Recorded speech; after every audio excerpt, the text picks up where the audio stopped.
well, they're in a position where they're not pressured into giving us some sort of appeasement, and that of course catches the prison personnel, staff, the pigs here up in Cross. They have no way at all whatsoever now to protect themselves except through sheer, brutal, open terror. You understand what I'm saying?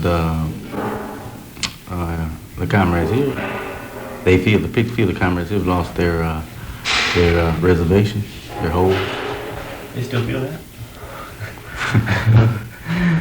But they're convinced of it now. Maybe not for the last week. Right. I'm talking about the whole state. I'm talking about throughout the state. You've heard about their intentions to strike. They intended to strike and ask for an increased wage. What do you call it? The hazard pay? Wait. It catches the prison pigs up in a cross. They know that the courts are in a mood now to appease. They also know that the comrades don't fear the courts any longer. That forces them to revert to terrorism, out-and-out terrorism. Just 2 days ago, they beat one black almost to death, sent him to the hospital. One of the things that people on the outside are wondering is how you can use your case and other cases to work as an organizing tool. I mean, without without bypassing all means, legal means, court means, mass action, and stuff like that. How can people on the outside, what kind of things can they do to make real changes in that kind of stuff and put checks on them? Well, it fits right in with the monumental problem, the monumental historical problem, the antithesis, taken in a whole. Our opinion is that the reason we haven't been able to move forward is because the left-wing factions can't, unite. They just haven't been able to unite here in this country, and very few other countries. And we've been hoping that on our substructural level, the substructural level of the prison movement, we could possibly provide an example for the rest of the movement. And because the oppression of the need to unite in our particular substructural level is overt, clear. We're faced with overt, clear terrorism, oppression. And being that our need is greatest, we figured that we're hoping, we have been hoping, that we could, first through the leadership of the Vanguard Party, we could first involve the community, show the community that the differences that the National Advertising Council has convinced us that our present really are illusion. We want to convince them that in the community that the differences are illusion. Of course, we run into some snags. The snags being, as far as I'm concerned, being part of the press mentality in general. The things I've noticed, the problems I've noticed, generally center around the fact that people don't quite understand what democratic centralism is. They seem to, now our ideal is to project ourselves into the future, of course, but at the same time we have to realize that,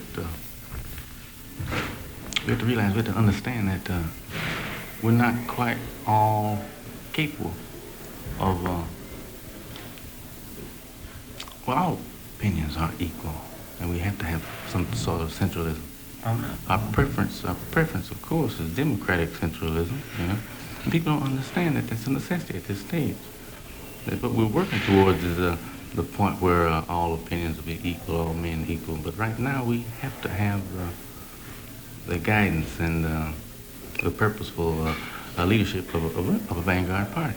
Like Lenin says, Central Committee, General Staff of the People's Army. How do you think that kind of vanguard party can be developed, or do you think that it has been developed?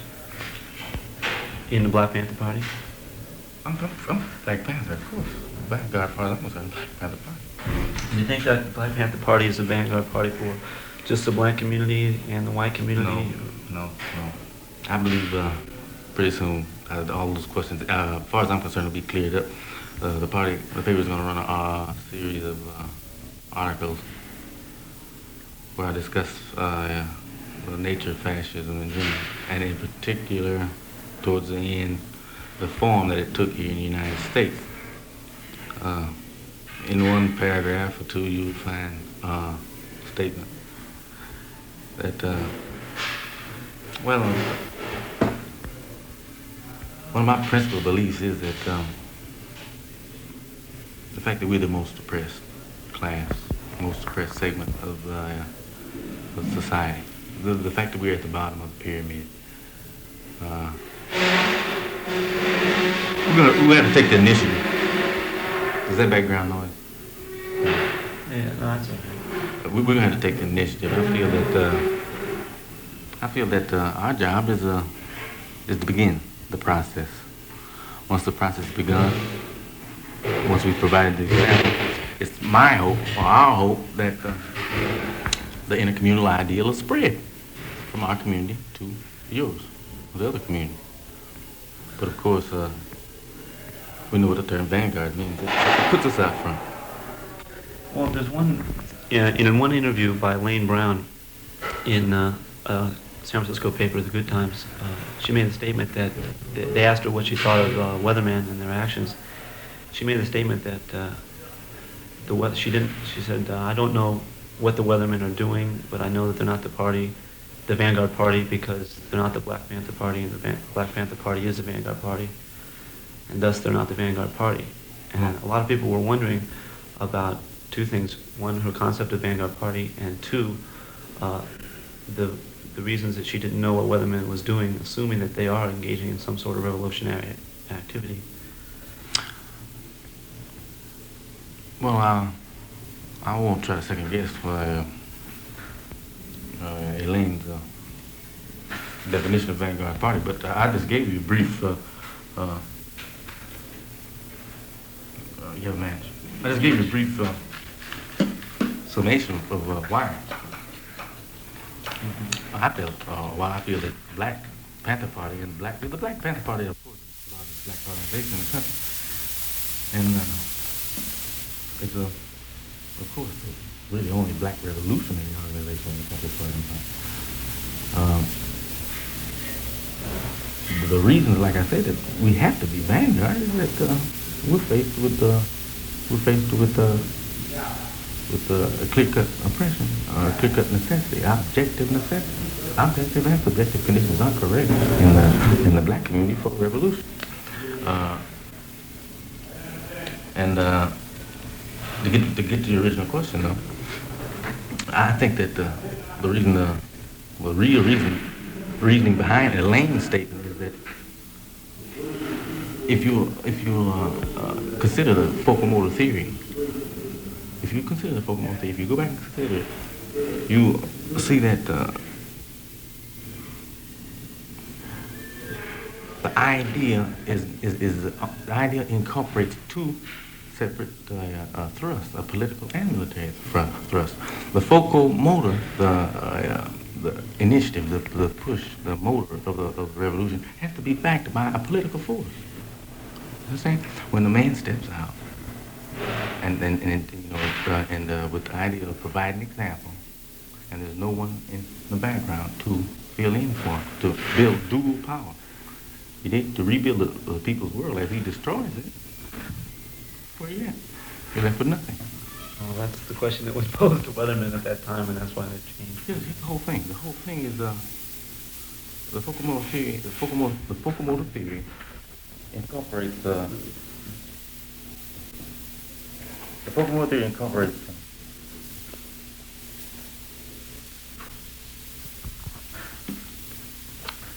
well, it's a monumental idea that calls for some understanding. The old CP attacks the Weathermen for being counter-revolutionary, and the basis for their attack, I think, is I think is altogether incorrect. The real reason why they can't be and aren't more effective is that they have no organs for political activity. They have no political outlets. The point is, while destroying the opposition or the establishment's capacity to produce, at that same time, we're supposed to be also rebuilding the people's world. That's the political people's job. Yeah, in relation to that, there's a lot of, in terms of the white male left, particularly middle-class white male left, to many, the primary form of oppression to them is alienation from life in general and seeing genocide go on in front of their eyes and them in a position of powerlessness, even if they wanted to do something, although they've been told that they shouldn't. That's a very, somewhat intangible form of oppression, though it's very real, and it's kind of hard to organize around concrete things, to benefit, to set up real programs. How do you think a white community, so the white youth culture community, can organize around real changes that have to be done around prison reform, about building a party, about building, survival programs pending revolution? Although that means a different thing in white community. I mean, survival, freaks are surviving, they're getting welfare and they're smoking dope and, thinking it's real groovy. You know what we're talking about? We're talking about objective conditions. And what you're saying is that the objective conditions in the white middle class aren't correct for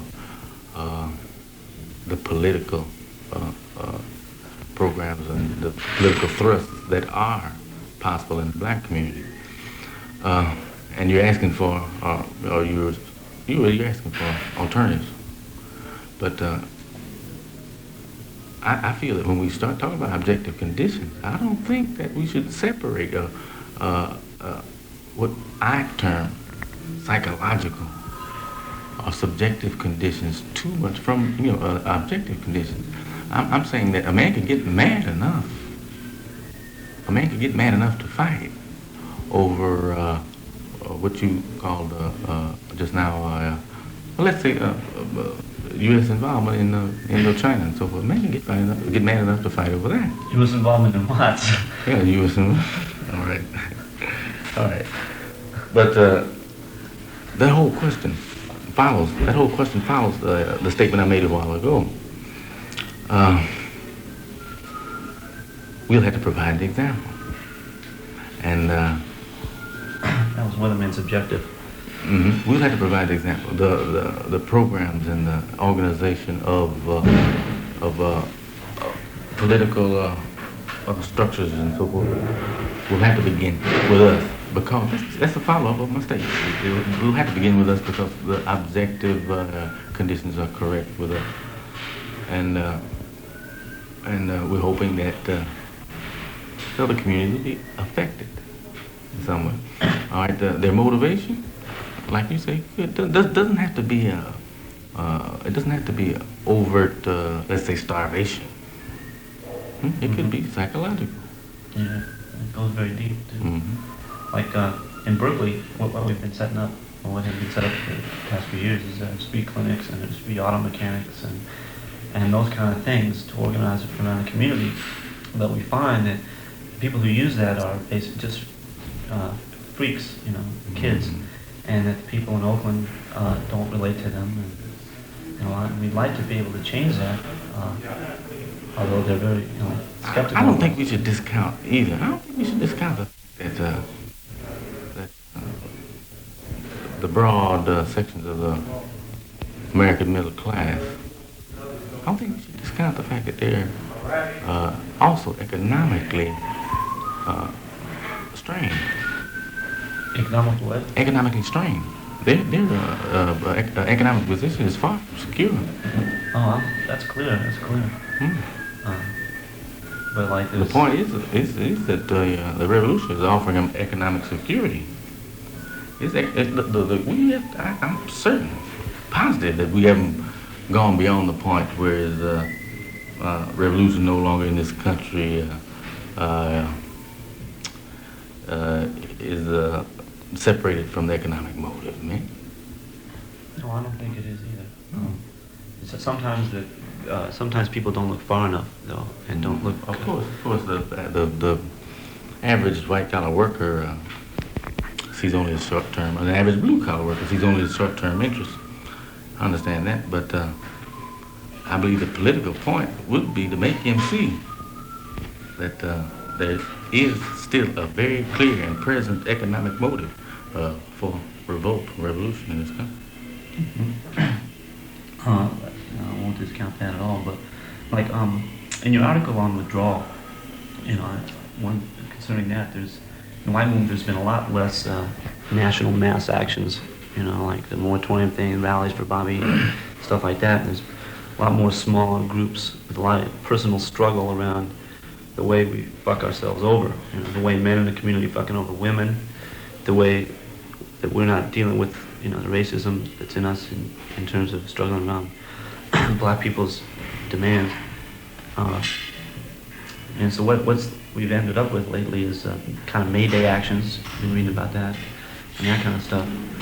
And there's, on the other hand, the Days of Rage, the Weathermen riots in Chicago, the way people were shot, fighting, pigs and stuff. And every once in a while, people get pissed off enough and rioting on the Aves on Telegraph Avenue. And people are a lot wondering what the ramifications of those kind of actions are and what real changes they're going to bring about. I think that any type of practice, any type of mass action is productive, because remember, we were speaking of changing attitudes. We were speaking of objective and subjective conditions. The fastest way to change any conditions that aren't correct, I believe, is with trauma. Keep them in uproar. You keep things disrupted, and let that be the normal state of things, disruption. Yeah. So I subscribe to all forms of I support all forms of disruption. Right. But not at the same time. Don't get the mistaken idea that I'm also subscribing to apolitical actions or apolitical activities that don't have a clear-cut political purpose, that aren't working within a clear-cut political matrix. But really, in my wildest imagination, I can't see how any type of disruption in this country wouldn't fall within a purposeful political matrix. Like there's a couple of stages that people go through, at least in the white movement. The first stage may be outrage, finding out what's been going on in Vietnam. That's the very first. Yeah. But not just with Vietnam, but also with the culture, American culture. Reading your book, looking what's going on with the Indians in the Southwest. I mean, we could sit here for an hour listing them off, but the next stage is how to organize around dealing with some of that stuff, and that's where people fall into a snag. I got a feeling that people don't understand the concept of process a lot. I agree with that. The protracted idea. My politics, of course, is Panther politics, of course, is a combination of Mao think and Guevara think. The two-stage revolution, and then, of course, the focal motor thing. Do we need to talk about revolution in two stages? Well, it's a long thing. Yeah, we don't need two stages. Yeah. I mean, I'm talking about Mao's theory of revolution in two stages, making the necessary alliances at first with any group or any segment of society that's in opposition to or that's being exploited by the principal enemies. I'm talking about the men who have placed themselves at the center and above society, the fascist manipulators. First, pulling these people together with, in some cases, with using the loyalty using the loyalty instinct. In other cases, pointing out the similarity in our conditions, reaching for the entente, reaching for the reconciliation. That's what I think of in terms of mass action. But following the mass action and the destruction of the unrighteous.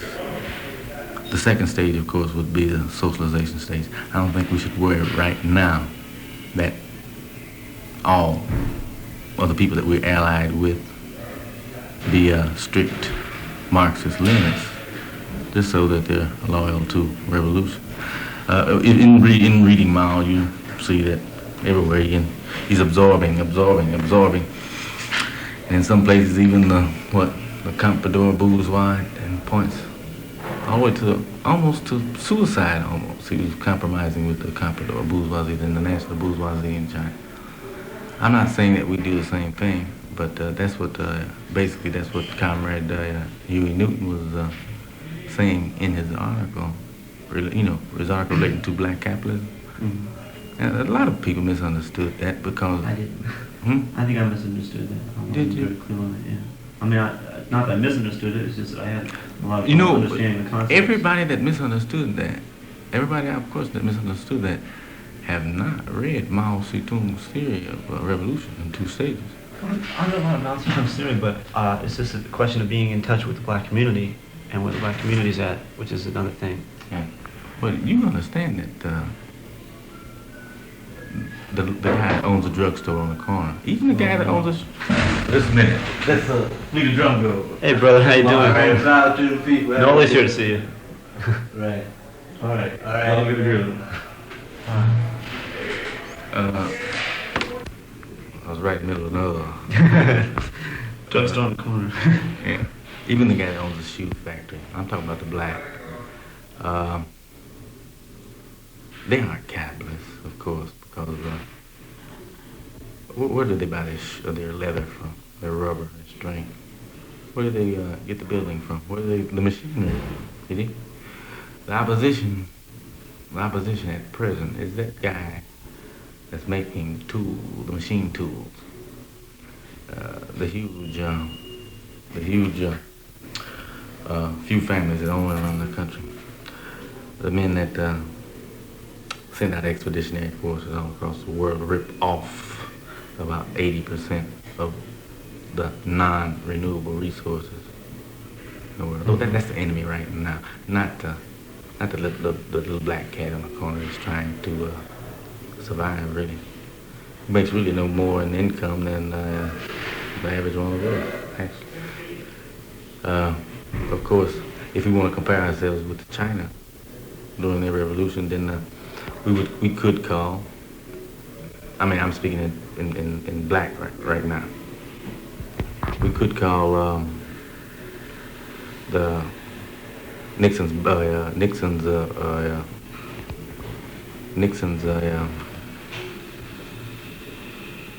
black capitalism, or Nixon's black capitalists. We could call them the comprador bourgeois. But of course, they're slated for destruction after the first stage, after we get rid of the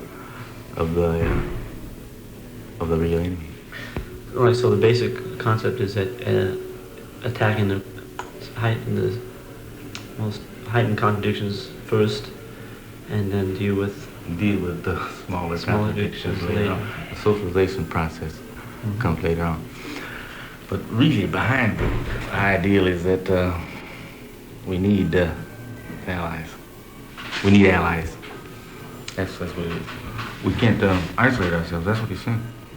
There's a couple of problems that some people have been discussed in the last couple of years. One is wait, before you go any further, the articles that the comrade's been putting out in the paper, and he's been putting forward for us to try to relate to and understand. The principal intent is to isolate the targets of revolution. That's his intent. That's his whole intent right now. to isolate the targets of the revolution from the forces of the revolution. You dig? Mm-hmm. So, in misunderstanding that article on black capitalism, I mean, it's almost to miss the whole technique behind our thrust. We're trying to isolate the real targets of revolution, and at the same time gather the forces of revolution. Go ahead now. In terms of gathering the forces,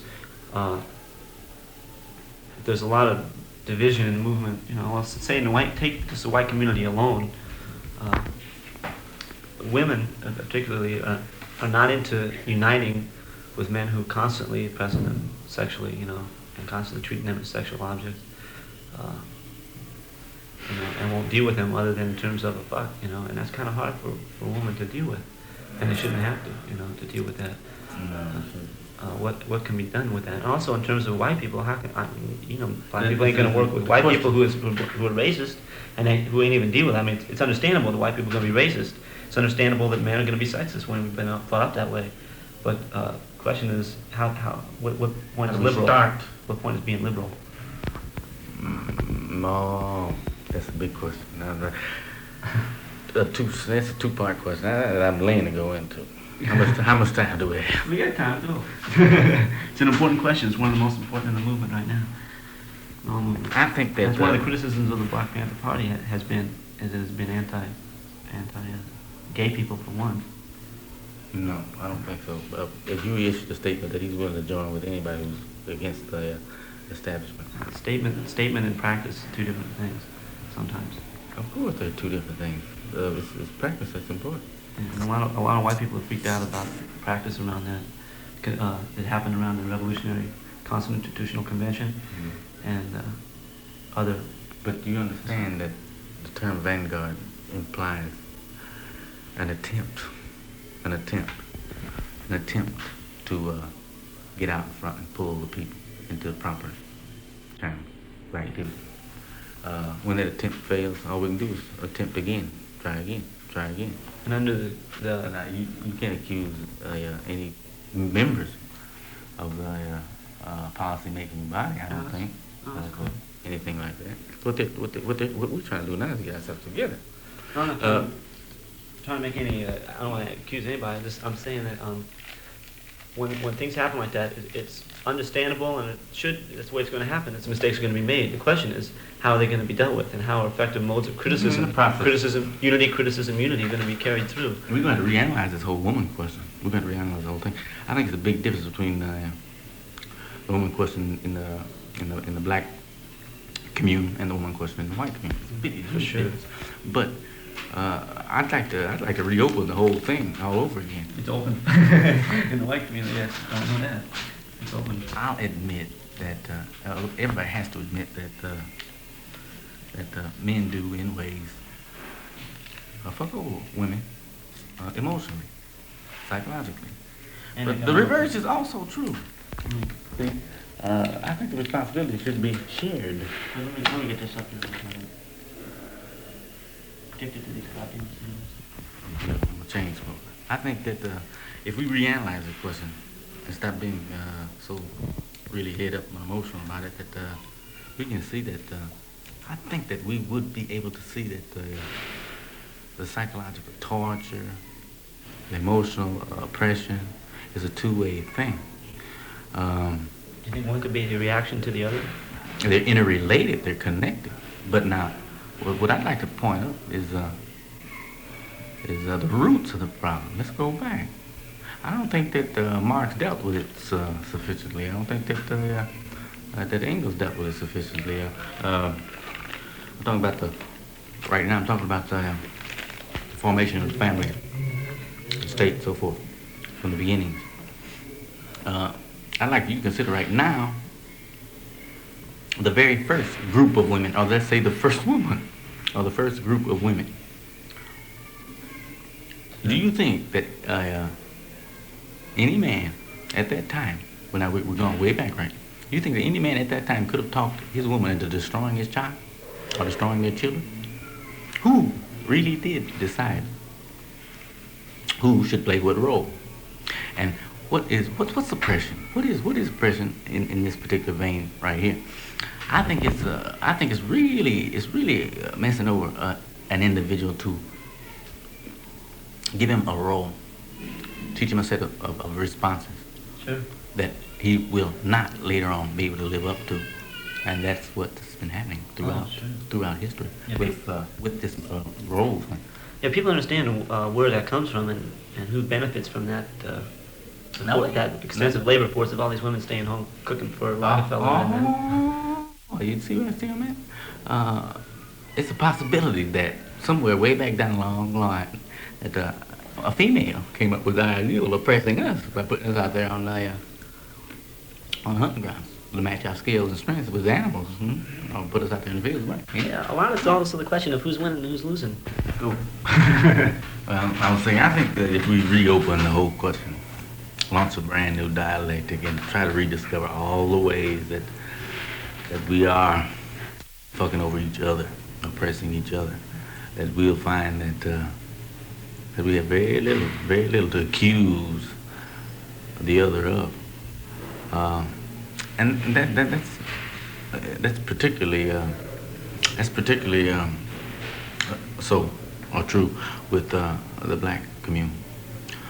What Huey's comments in the write-up on Sweetback, I think they were pretty poignant and pretty clear.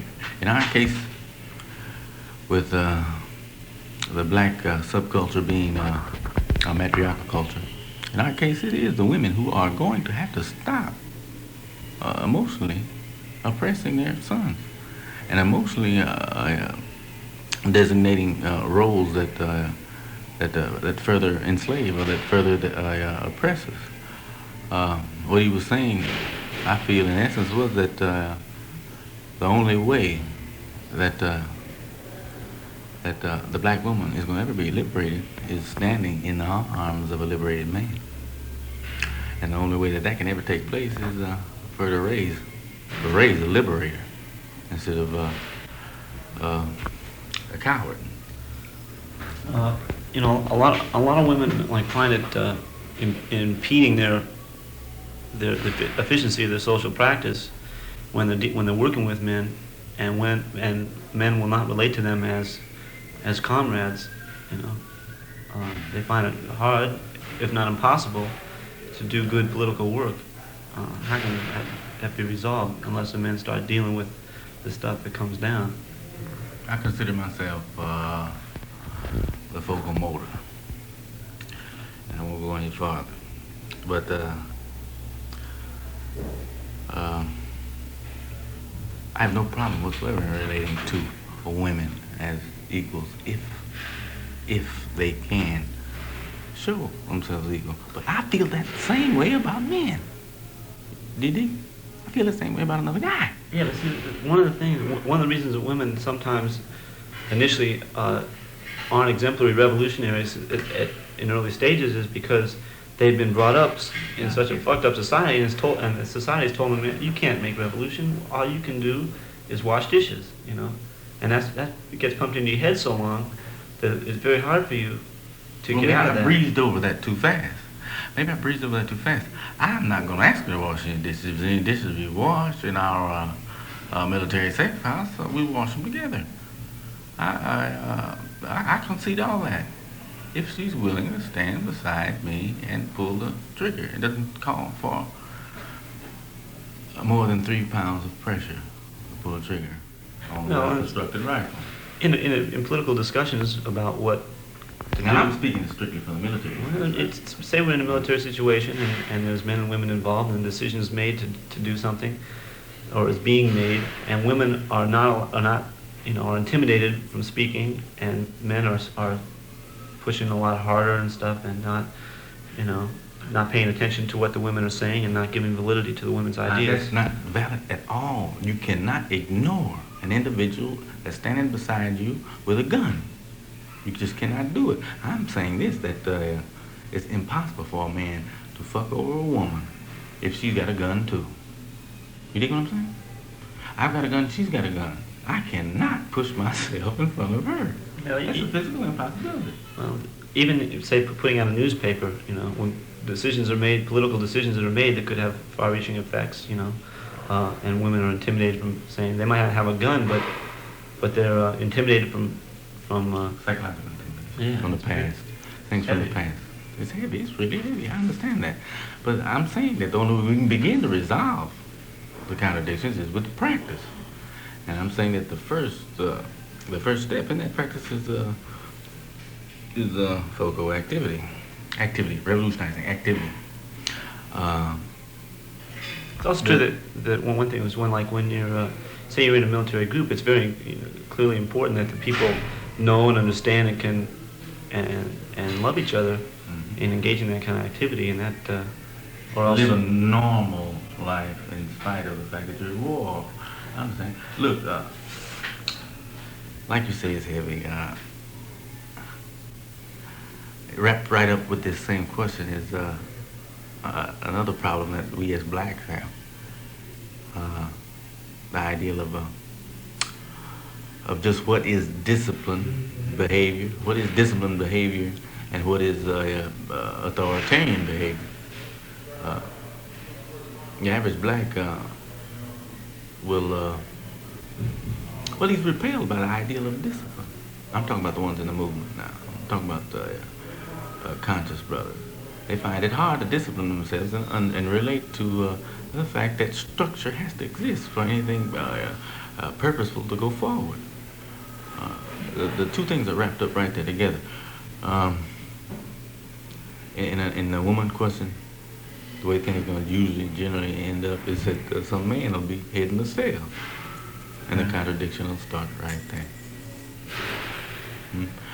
But the two questions are wrapped up. The question of discipline, the need for discipline in order to move forward with the real purpose, and then the question of how did and why did the male end up in that position of trust, the position of power, or the position where he was, where he is giving orders. It's a complicated, heavy thing, but I think that we're going to have to learn to reconcile ourselves with the fact that from the smallest units, from the smallest cells on up, we're going to have to relate man, woman as equals. And it won't be easy. It's got to work itself out. But the only way it can really work itself out, I'm convinced, and I sure hope nobody mistakes this as male chauvinism of any type. But I think the only way the problem is going to be resolved is that women become more aggressive. And I'm not talking about aggressive in the sense of being counterproductive, man, and disrupting. I'm talking about coming up with valid criticism and valid ideas and valid contributions. A lot of people are interested in what's been going down around your defense committee and what's your position on various defense committees and how they're functioning. First, I'll take ours in particular.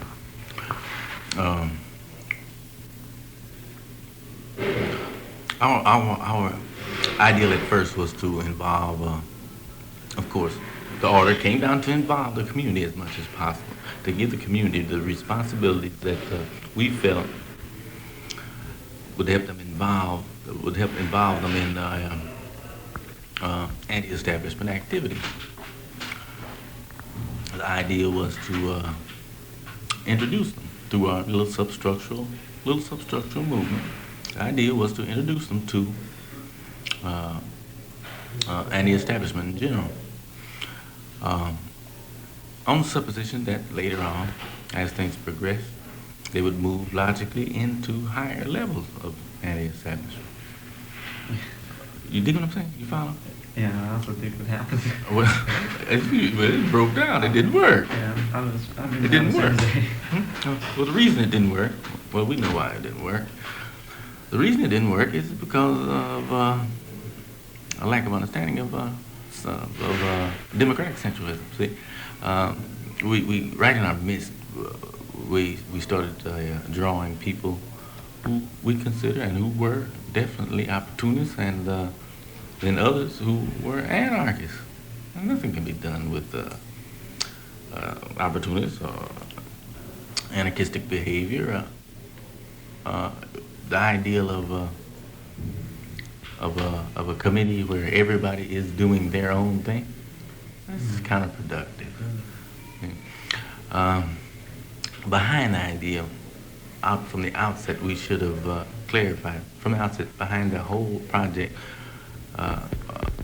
We should have let it be known that we were working under the discipline of the Black Panther Party, the Vanguard Party, and that's the most recent move has been to correct that mistake right there. Of late, we've published a declaration and sent out notices to all the committees that from this point forward, they can operate, but they have to operate under the guidance and under the review of Central Committee of Black Panther Party. That's the only way, the only possible way for the centralizing, ordering effect to reach down, to the grassroots level. That's the only way to happen. How do you think the actual practice of the committees will change? Repeat that. How do you think the actual practice of the committees will change in nature? Let's hope that questionnaire will have to be, of course, solved by the Central Committee of the Black Panther Party. How effective will they be in harnessing these forces? I'm certain that from now on we'll go forward. What kind of programs do you think will new programs, and what kind of things will be initiated now that the change is taking place? Well, the emphasis, of course, now will be put on what we've been trying to emphasize all along. I'm talking about myself in particular. That our particular defense there in that courtroom isn't as important as the ideal of setting up projects to keep this sort of thing from happening. Right. I'm talking about the survival programs, our infrastructure in the black community. Funds raised and so forth like that. I feel that funds raised and activity going on around our case, I felt right from the beginning would be more productive if they were channeled into our principal survival programs. I felt that I could be represented best as an individual who stood for the survival of the community, and who is always going to stand for the survival of the community. Do you see like the legal motion and stuff? I don't deal with it at all. Don't relate to it at all. I have a lawyer who's very competent in that particular area. I let him deal with holding the fascists off, stopping the gunfire, keeping them from murdering me. There are those who feel, and I'm among them, that it's probably real important that you get out with your ideas, and these ideas be able to be presented to the community. And a lot of people don't see that as a contradiction to doing political work and building the survival programs and other programs. And what about that? You must be into that too. In other words, you're saying that there's a possibility of me martyring myself if I don't concentrate more on the legal aspect of the case. Is that what you're saying? Well, yeah, there's a possibility of you monitoring yourself, but it's not a question of concentrating more or less. I'm not clear that it's a contradiction to work to exhaust all needs. That's just what I was going to say. It's not a contradiction. If it's to our interest and it's to my interest, to let the people know that I stand for, and always will stand for, their survival. And I think the best way to get that across is to, in one or two places where the party has the community pretty well organized, let them know that funds from raised from our particular efforts went into the construction of this particular cottage industry or this particular clinic. You dig what I'm saying? Mm-hmm. When it comes to the final explosion, when it comes to the point of whether or not I'm going to survive or whether or not I'm going to, I'm not depending on them to surround San Quentin and snatch me out of here. I'm depending on the vocal motor. See? Mm-hmm. Yeah, no need to say anything else. But it really pains me to be misrepresented. And I feel that Heard what happened around that. I feel that I haven't been misrepresented in support in areas where people were carrying on the little button wars and pamphlet wars and counterproductive activity in general, pie sales and so forth like that. All right, all those things are good. And if we're gonna have a raffle, let's raffle shotguns. Dad. I don't want to seem just overtly critical of the Weathermen, because I dig them. And we're not going to compete over who's the vanguard party. That's not the point. The point is right now is unconditional freeing of the people, liberation, and how we can build the day we talked about a while ago. I'd like to offer this as a possibility. It is a possibility that Bernadine and the rest of the people involved and the Weathermen see the focal motor theory in a much broader sense than we see it. See, we're relating to it as it relates to us in our particular condition. We say the objective conditions are correct in the black community for our revolution today, that all that's missing here and there are a few of the subjective. The objective conditions are there. The subjective conditions are missing here and there, and we're moving forward on that.